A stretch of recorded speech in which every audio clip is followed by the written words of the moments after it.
Shabbat Shalom. Shabbat Shalom. I'm Rick. I'm Amanda. And today we want to discuss God and his sons.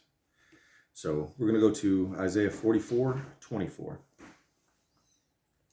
It says, "Thus says the Lord, your Redeemer and the one who formed you from the womb.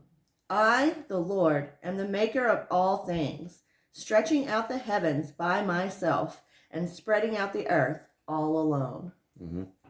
So you can see that the Lord is the one who's the creator, and he did it all alone. And the word capital Lord is referring to the tetragrammaton, the four letters of God's name. So when you see the capital in the Old Testament, you won't see it in the New Testament as much, but in the Old Testament you'll see the capital Lord, and that's actually referring to God the Father, the creator of all things. Without God there was nothing created at all. So let's go over to 45 verses 5 through 7. I am the Lord, and there is no other. Besides me, there is no God. I will gird you, though you have not known me, that men may know from the rising to the setting of the sun that there is no one besides me. I am the Lord, and there is no other, the one forming light and creating darkness, causing well-being and creating calamity. I am the Lord who does all these. That's pretty cool. So you can see God is the actual creator. Now we're going to address the size of God, how big God is. So we're going to go to 1 Kings 8:27. 1 Kings 8:27.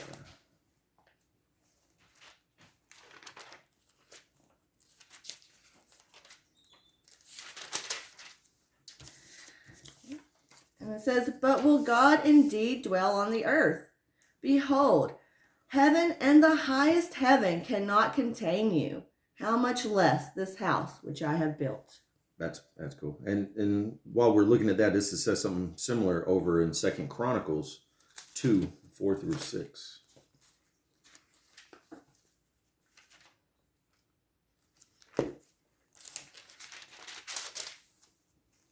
It says, "Behold, I am about to build a house for the name of the Lord my God, dedicating it to him, to burn fragrant incense before him, and to set out the showbread continually, and to offer burnt offerings morning and evening, on Sabbaths and on new moons, and on the appointed feasts of the Lord our God, this being required forever in Israel.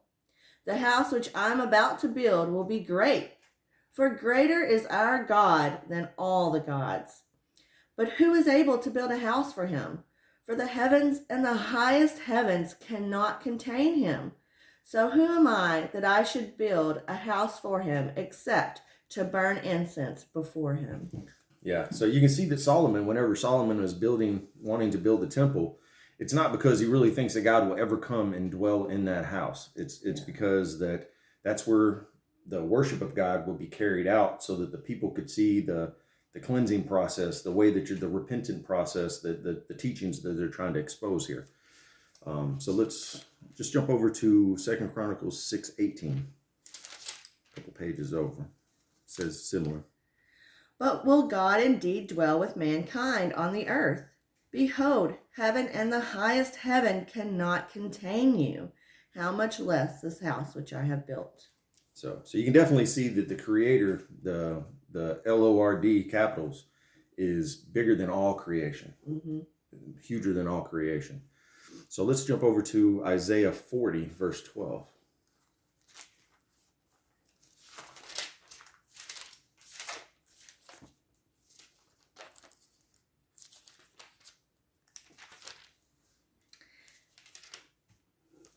And it says, "Who has measured the waters in the hollow of his hand, and marked off the heavens by the span, and calculated the dust of the earth by the measure, and weighed the mountains in a balance, and the hills in a pair of scales." Yeah. So you can see that, God is huge. He's talking about creating the heavens and the earth and the world and all that stuff, almost as if you could imagine somebody in a kitchen. They're kind of like just getting a little bit of this, a little bit of that. It's kind of like that stuff. He's the creator. So let's jump over to Isaiah 66, 1 and 2.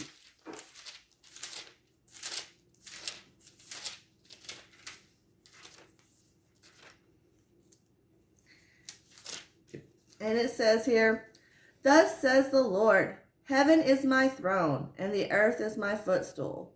Where then is a house you could build for me? And where is a place that I may rest? For my hand made all these things. Thus all these things came into being, declares the Lord." Yeah. So you can see he's the creator.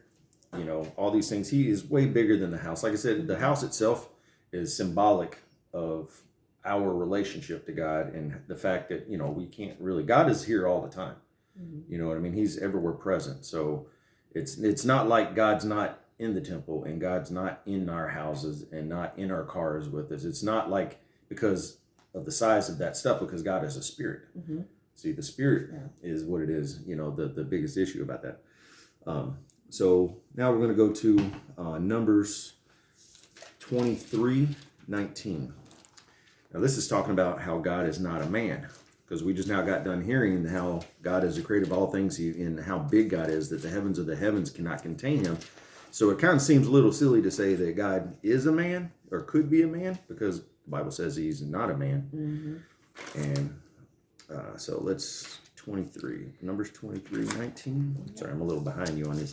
That's okay. I was talking. Okay, you take off. "God is not a man that he should lie, nor a son of man that he should repent. He has said, and will he not do it? Mm-hmm. Or has he spoken, and will he not make it good?" Right. Yeah. And so God is not a man, nor a son of man. And we know that was a primary thing that Jesus called himself, was the Son of Man. Yeah. Because he was a human being, a perfect human being. So we're going to go to 1 Samuel 15:29.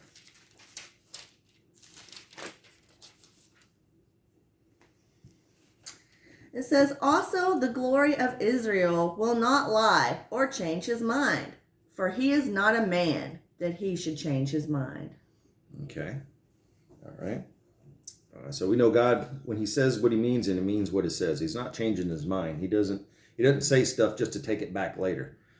It's like things he says is either pertinent to the moment or it's building on what he's already said. Mm-hmm. So now we're going to go to Hosea 11:9. That's the one I should have thrown my marker in. I was just thinking that too. That's a little. Right after Daniel. Hosea 11:9.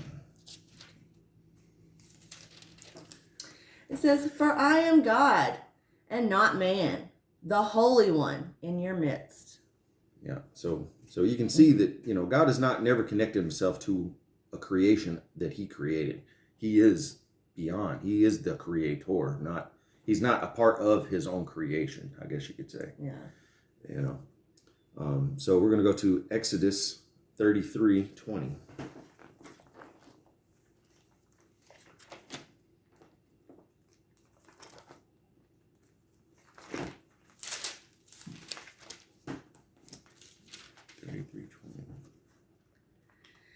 "But he said, 'You cannot see my face, for no man can see me and live.'" Right. So this is when referring to back when God was talking with Moses through the angel on the mountain, and he was saying, "You cannot see me and live." Mm-hmm. So that in itself should trigger something in there. You can't see God and live. All right. So now we're going to go to the fact that actually we're just going to jump over to 2 Corinthians 4:4.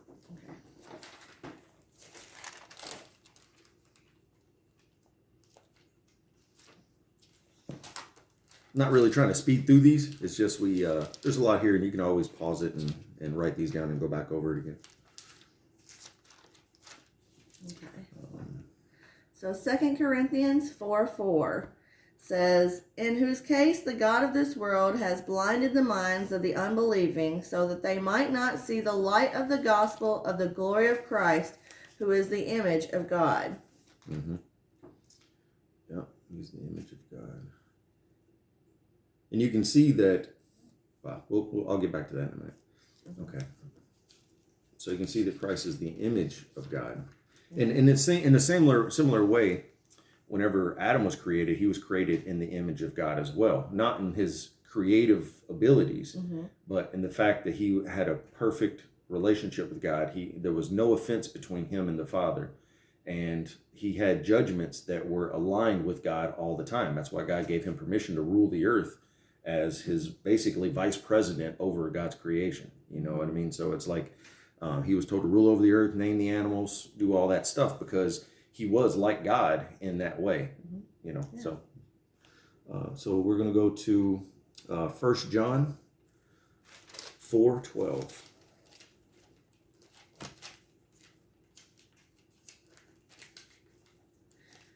You go ahead.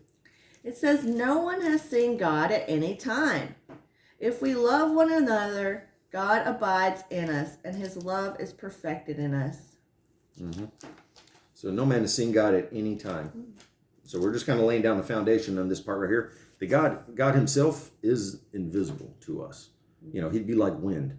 You know, you can't see wind. You can feel the effects of wind. You can see things being blown by the wind. But the wind itself, the air, you can't see it. And that's what you can identify, because the Spirit in the Bible is the same words translated as wind and breath. So you can see the effects of it, but you can't literally see it. You know, it interacts with its own creation. This is what God does. Okay, so now we're going to go to 1 Timothy 6:16.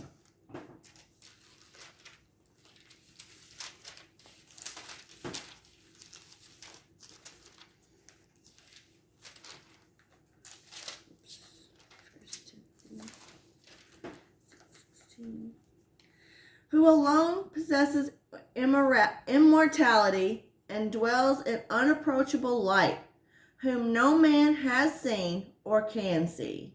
To him be honor and eternal dominion. Amen.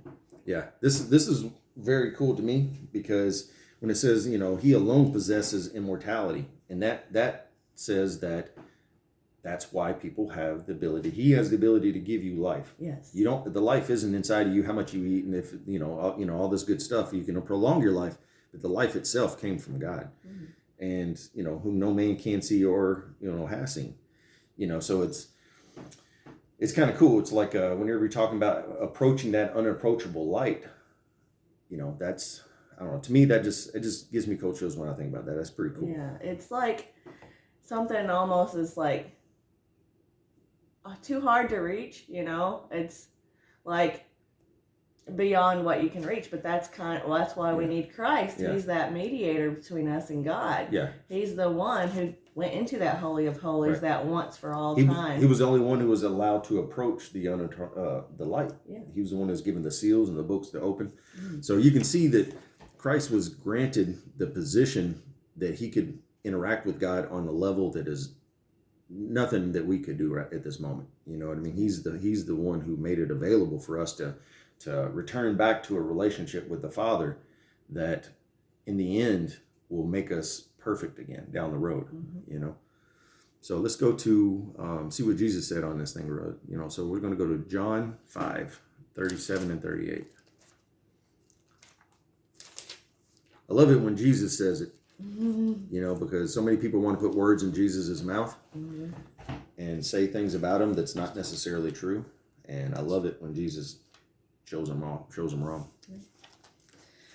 And it says here, and the Father who sent me, he has testified of me. You have neither heard his voice at any time, nor seen his form. You do not have his word abiding in you, for you do not believe him whom he sent. Yep. So you can see that Jesus himself is saying that you have never heard God's voice at any time, nor seen his form. All the while, people want to say Jesus is God, and you're hearing him say it, and you're seeing him say it. Yeah. And he's saying he's a son of man. And he's saying he's the son of man. God said he's not a son of man. You know, so you're seeing God as the creator. He's bigger than his creation. He's not a man, and he's invisible. And now, even Jesus himself saying you've never seen him or heard his voice. So we're going to jump into some of the sons of God. Can we just read this one more, Absolutely. this little section right down here? Just a couple. I mean, you could just keep reading here, but verses 43 and 44 says, I have come in my Father's name, and you do not receive me. If another comes in his own name, you will receive him. How can you believe when you receive glory from one another and you do not seek the glory that is from the one and only God? So Jesus there is calling the Father the one and only God. Yes. Yep. Yeah, absolutely. Okay.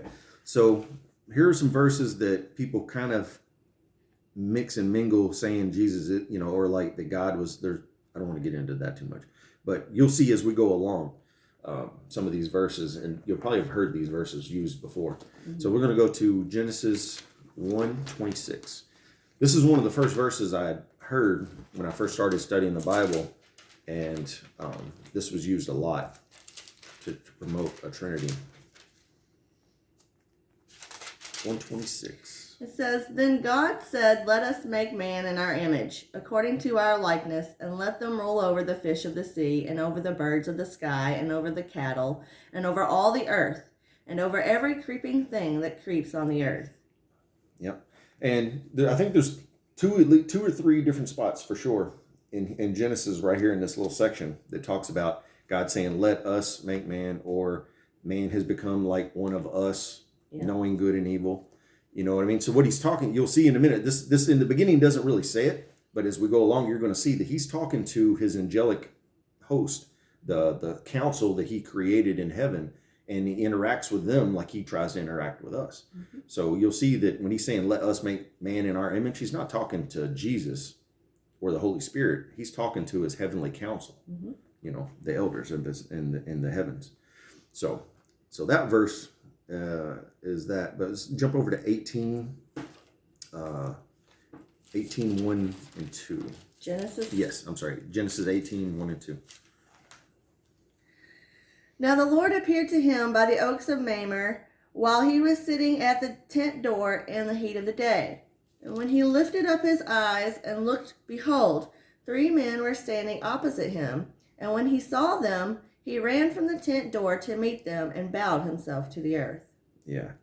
So it sounds like when you read this, I've heard other people say that God was one of the guys that was coming and talking to him, but we've already read, you can see that God is not a man, Mm-hmm. So who would these people be? These people would be angels. You'll see here in just a minute. Was it in verse 22? That's where it says, then the men went and they were going to go down to Sodom and Gomorrah. I believe that's where that spot is. They were standing before. And then, let's see, where is that? Yeah, because whenever it says the 2 men went down, but over in 19 it says now the angels came to Sodom in the evening. So it's like you can see that those men who came to visit were angels. Mm-hmm. And it even says over in verse 15, and in the morning dwelling, the angels, urge Lot, saying, get up and take off, basically, take your wife and leave. So you can see that these men who came to visit Abraham were in the shapes of men, but they were angelic. They were angels. And also, Jacob, we don't have to go there, but in Genesis 32, 24 through 20, well, not through 28, but 32, Jacob was wrestling with a man until the breaking of dawn. Mm-hmm. And you see that he was wrestling with an angel. He was actually wrestling with him. It does talk about him, though, wrestling with God. It does. See, that's the connection. Yeah. These angels and these angelic people are interacting with these people in the stead of God. Mm-hmm. They're like, I forget what the word is, the Hebrew word, but it has to do, because you have the word Elohim, has to do with little g gods like Baal and, whatever god that people fake worshiped. And also you can see that these messengers are like, they're what do you call them? Ambassadors. Ambassadors, yes. Yeah, they're like an ambassador. They're representing God, like Christ said, I came in my Father's name and you rejected me. These angels are coming in the name of their Creator. Mm-hmm. It's the same. It's They're the same. Speaking for God, like a prophet spoke for God. And they even speak in the first person as God. Mm-hmm. And you see that in the Old Testament. You see the prophet saying, "Thus saith the Lord," mm-hmm. but it's Jeremiah saying it, or it's Isaiah saying it, or it's Ezekiel saying it. Mm-hmm. Ezekiel called himself the Son of Man as well. You know what I mean? So it's like you can see that these angels are ambassadors or representations of God's plan. They're mm-hmm. implements of it.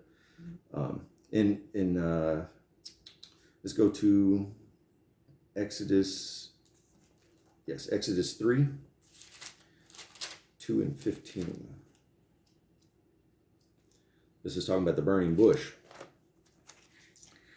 Okay. And in Exodus chapter 3, verse 2, it says, "The angel of the Lord appeared to him in a blazing fire from the midst of a bush. And he looked, and behold, the bush was burning with fire, yet the bush was not consumed." Yeah. So this whole section is, kind of leading up. And when you get over to verse 15.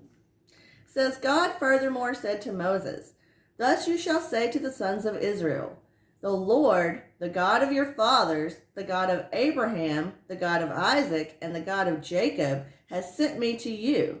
This is my name forever, and this is my memorial name to all generations.'" But that the Lord, that's where it says Yahovah. So Yes. really it should say Yahovah, the God of your fathers, the God of Abraham, the God of Isaac, the God of Jacob, has sent me to you. This is my name forever. This is my memorial name to all generations. Right. Because in church, a lot of times you'll hear people say, where it says, "I am that I am," they want to say God's name is I am, because that kind of means the existing one, which is like what we were talking about, the unapproachable light, that kind of stuff. It's like his attribute. Yeah, it's more of an attribute. But you can see that it was an angel that was talking to him through the fire, not God himself, but the angel was speaking as the first person. Like, if you read this record, you'll see that. And we're not going to go there just yet, but in Isaiah 63, it talks about the angel of God's presence saved them. So remember when God said to Moses, he said, the people were always going astray. He said, "I'm not going to go with you into the land, but I'll send an angel with you." But we know God's everywhere. Yeah. You know what I mean? He was basically saying, I'm just going to give that job to him to take care of you for a little bit, because God delegates authority and jobs to those who are working for him. So he was going to let an angel take care of him for a little bit, and he was going to just sit there and watch. I think it's what it feels like anyway. But you can tell that God is always everywhere. He's always going to be interacting. But he said, "I'm going to let an angel go over. I won't go with you, but I'll let an angel go, because I'll destroy you in the way." That's what he said. So he's like, he's going to get mad if I hang around you all the time. You know what I mean? So let's I always thought this. Let's go to 1 Kings 22. Okay. I always thought this was a really, really cool section. You get a little window of what goes on in the heavens when God's talking to his council, the council that we were just talking about in Genesis. So 1 Kings 22, 19 through 23. And it's more than just this, but this is really cool. And it says, "Micaiah said, 'Therefore hear the word of the Lord. I saw the Lord sitting on his throne, and all the host of heaven standing by him on his right hand and on his left. And the Lord said, Who will entice Ahab to go up and fall at Ramoth Gilead?' And one said, this, while another one said that. Then a spirit came forward and stood before the Lord and said, 'I will entice him.' And the Lord said to him, 'How?' And he said, 'I will go out and be a deceiving spirit in the mouth of all his prophets.' Then he said, 'You are to entice him and also prevail. Go and do so. Now therefore, behold, the Lord has put a deceiving spirit in the mouth of all these your prophets, and the Lord has proclaimed disaster against you.'" So that's pretty cool. So you can see that little glimpse into the spiritual realm where God is interacting with the heavenly council. He's saying, "What are we going to do?" It sounds like what he says in the beginning, about let us make man. It's like he's talking to them. And it's like God doesn't need the input of anybody else, No. but He likes fellowship. he wants that family, that fellowship. Right. Yeah. It'd be almost like if you had children and you just never listen to them. No. You appreciate the interaction that you have with your children. It's the relationship Yeah. that's important. Right. So that's the whole reason. It seems like that's the reason why God created everything, was so that he could have fellowship and relationships with us. So I thought that was a cool, little window into the spiritual realm there. Yeah. So let's go over to Job, and this is kind of where we see some other cool stuff that happens here.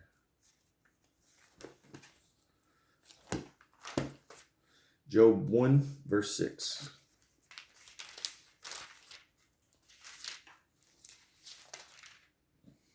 Now there was a day when the sons of God came to present themselves before the Lord, and Satan also came among them. Yeah, so you can see this whole section is really cool because you get to see a little bit of how that window into heaven, the heavenly realm. But you can see that the angel, the sons of God were presenting themselves before the Lord, and Satan also was among them because he was also a created being. He was good in the beginning. He wasn't created evil. He chose to go that route. And over in Job 2, verse 1. Again, there was a day when the sons of God came to present themselves before the Lord, and Satan also came among them to present himself before the Lord. Yeah, so he's under the same requirements as far as like the Father's still over him, even though he went astray. Let's go to Job 38:7.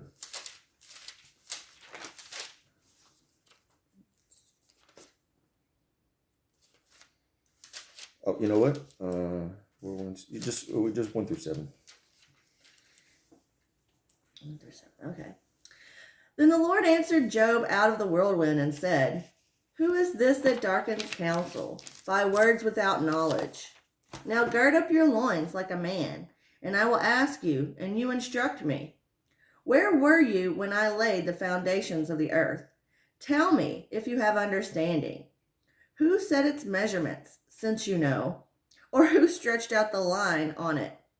Or what were its bases sunk?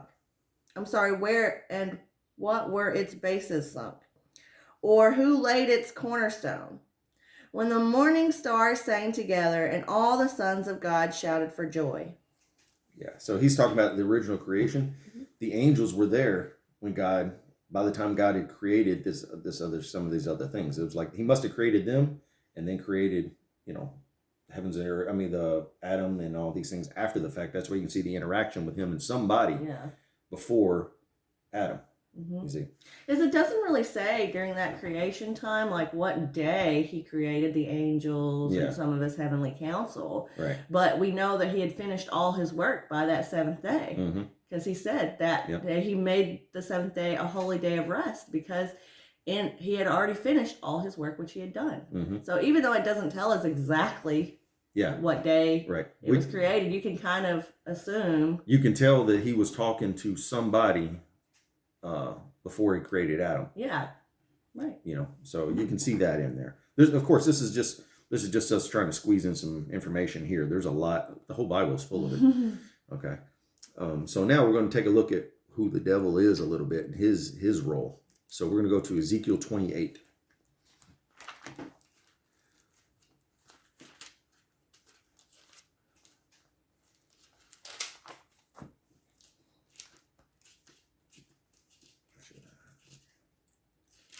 Ezekiel 28, 12 through 16. "Son of man, take up a lamentation over the king of Tyre, and say to him, Thus says the Lord God, you had the seal of perfection, full of wisdom and perfect in beauty. You were in Eden, the garden of God. Every precious stone was your covering, the ruby, the topaz, and the diamond, the beryl, the onyx, and the jasper, the lapis lazuli, the turquoise, and the emerald, the gold, the workmanship of your settings and sockets was in you.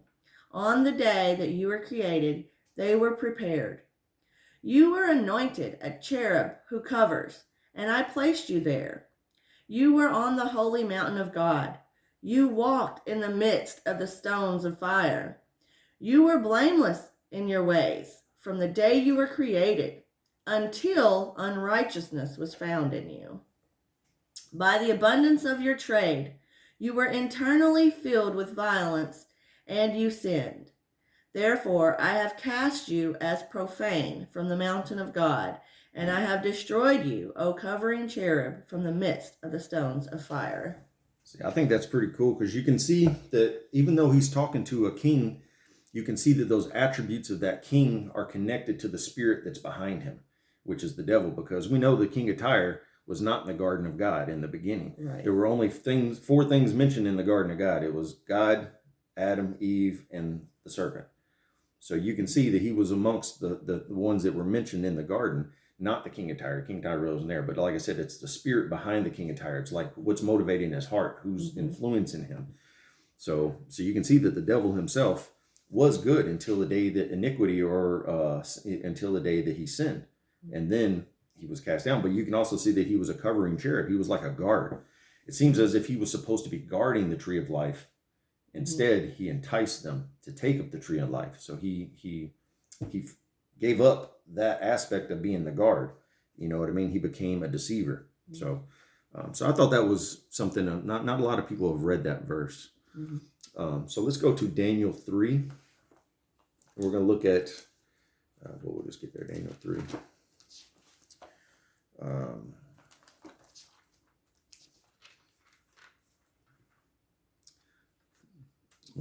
24 and 25. Okay. This has to do with Nebuchadnezzar throwing Meshach, Shadrach, and Abednego, or was it Ananias? Has it? No, Shadrach. Yeah. Well, that's the Babylon. Oh, yeah, you're right. Hananiah, Hananiah. Mishael, Azariah. Yeah. Okay, yeah. Verse 24. Then Nebuchadnezzar the king was astounded and stood up in haste, and he said to his high officials, "Was it not 3 men we cast bound into the midst of the fire?"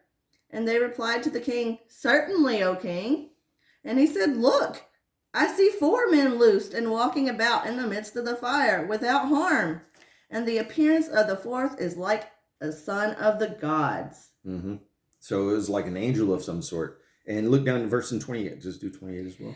Nebuchadnezzar responded and said, "Blessed be the God of Shadrach, Meshach, and Abednego, who has sent his angel and delivered his servants who put their trust in him, violating the king's command, and yielded up their bodies so as not to serve or worship any god except their own God."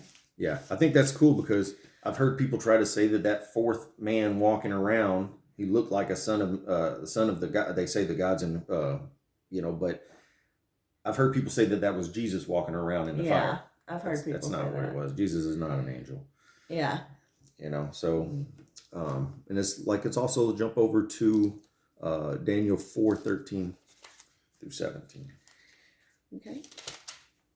It says, "I was looking in the visions in my mind as I lay on my bed, and behold, an angelic watcher, a holy one, descended from heaven. He shouted out and spoke as follows: 'Chop down the tree and cut off its branches. Strip off its foliage and scatter its fruit. Let the beasts flee from under it, and the birds from its branches. Yet leave the stump with its roots in the ground, but with a band of iron and bronze around it, in the new grass of the field. And let him be drenched with the dew of heaven, and let him share with the beasts in the grass of the earth.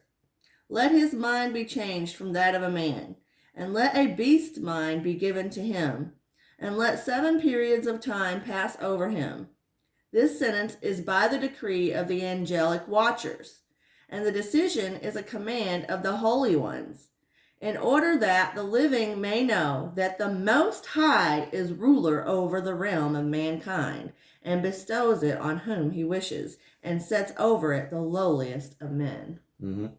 So you can see, again, God had given authority to the angelic watchers or his council to make the decree or the decision, kind of like in Ahab, where he said, how could we entice Ahab to go?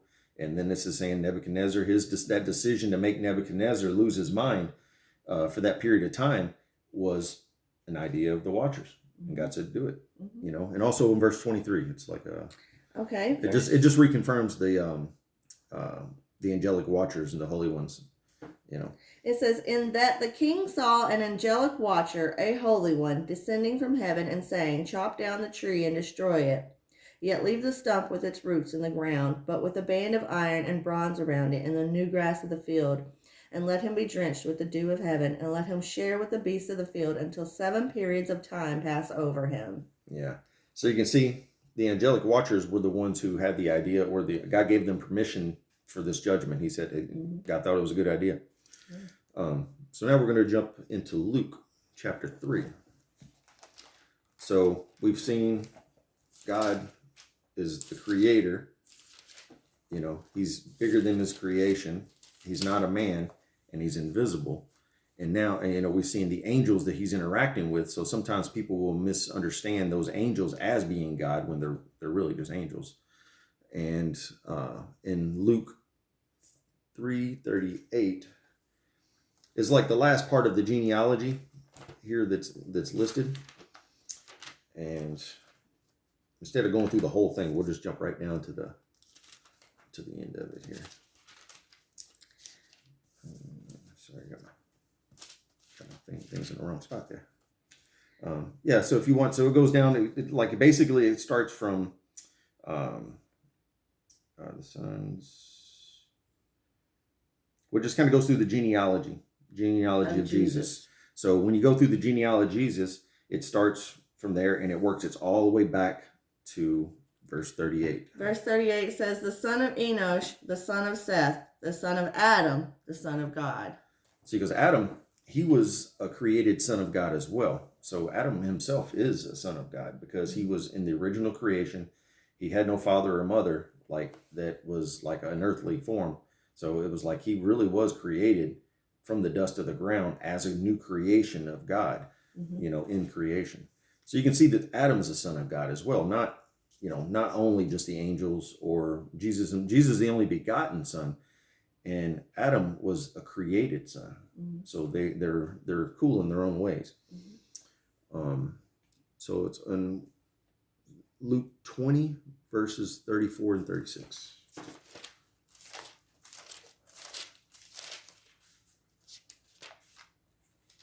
(34 to 36). Yeah.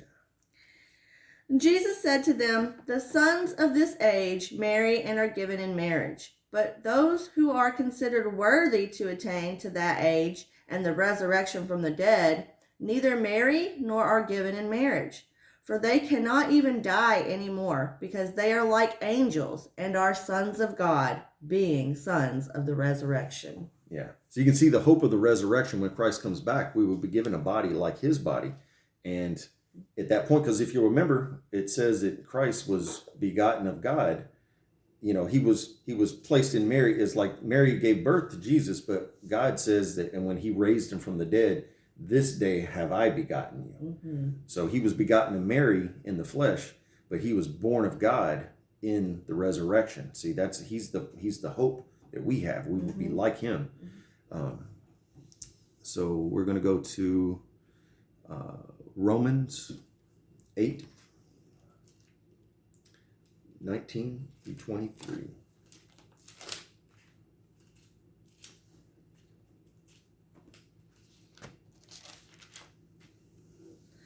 For the anxious longing of the creation waits eagerly for the revealing of the sons of God.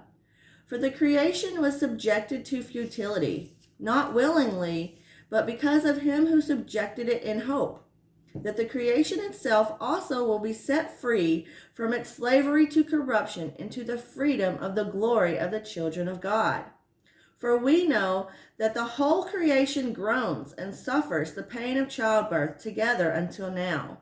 And not only this, but also we ourselves, having the first fruits of the Spirit, even we ourselves groan within ourselves, waiting eagerly for our adoption as sons, the redemption of our body. Yeah. So we're waiting the resurrection to be like this day we have begotten you. That's actually when the true born again begins. You're born in the Spirit in a sense because of the Spirit's been given to you, but we all die still. So those who were born of the resurrection, like Christ was born of the resurrection so that he will not die again. It's the same thing going to be with those who are born in the resurrection when he returns. They will never die again. Mm-hmm. So that hope of a new birth or being born again is fully realized when the Messiah returns. We've been given an earnest of the Spirit, a token of the Spirit. We've been given like a little down payment. We've been put on layaway, so you could say. Yeah. You know what I mean? So that's, you can see that aspect of that. So let's go to First John 3.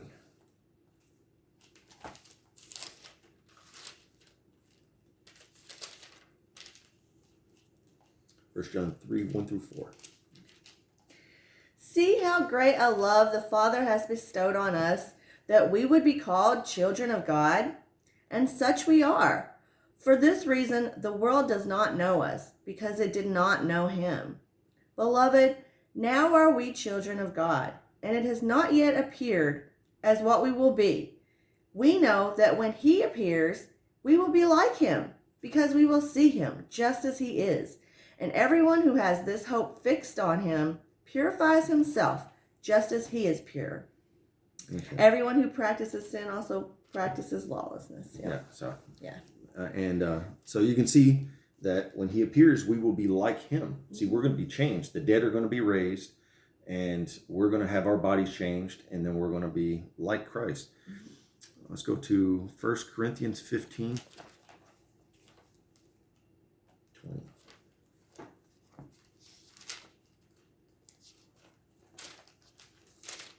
This whole section right here, all 15 is awesome altogether. The whole thing. So 20 through 28, I guess it is. 20 through 28, okay. But now Christ has been raised from dead, the first fruits of those who are asleep. For since by a man came death, by a man also came the resurrection of the dead. For as in Adam all die, so also in Christ all will be made alive, but each in his own order. Christ the first fruits, and after that those who are Christ's at his coming.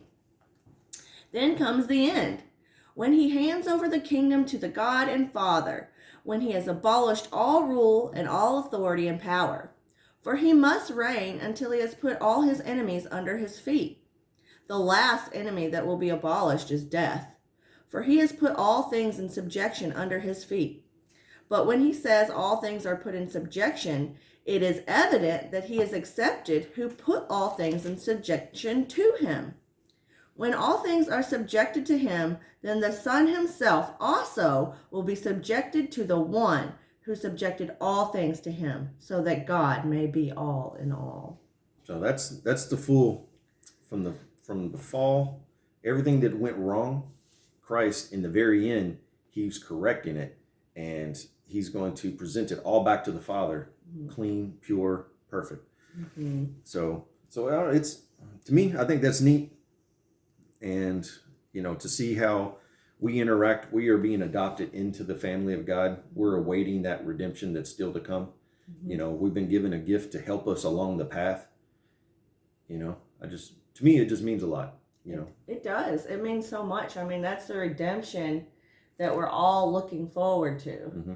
I mean, Christ setting what went wrong with Adam's sin. Yeah, he's like, again, I've said this. Sins. Yeah. And I've said this before, the Bible talks about Christ being the second Adam. You can see that Adam was the first, he was a son of God. He was a created son of God as well. Mm-hmm. And he sinned.